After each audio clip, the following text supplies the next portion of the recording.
in the heart of the Swiss Alps, where every second can mean the difference between life and loss.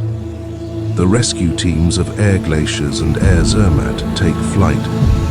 Braving storms, cliffs, and impossible terrain, they rise above the silence of the mountains to bring hope and to bring people home. The true rescue pioneers.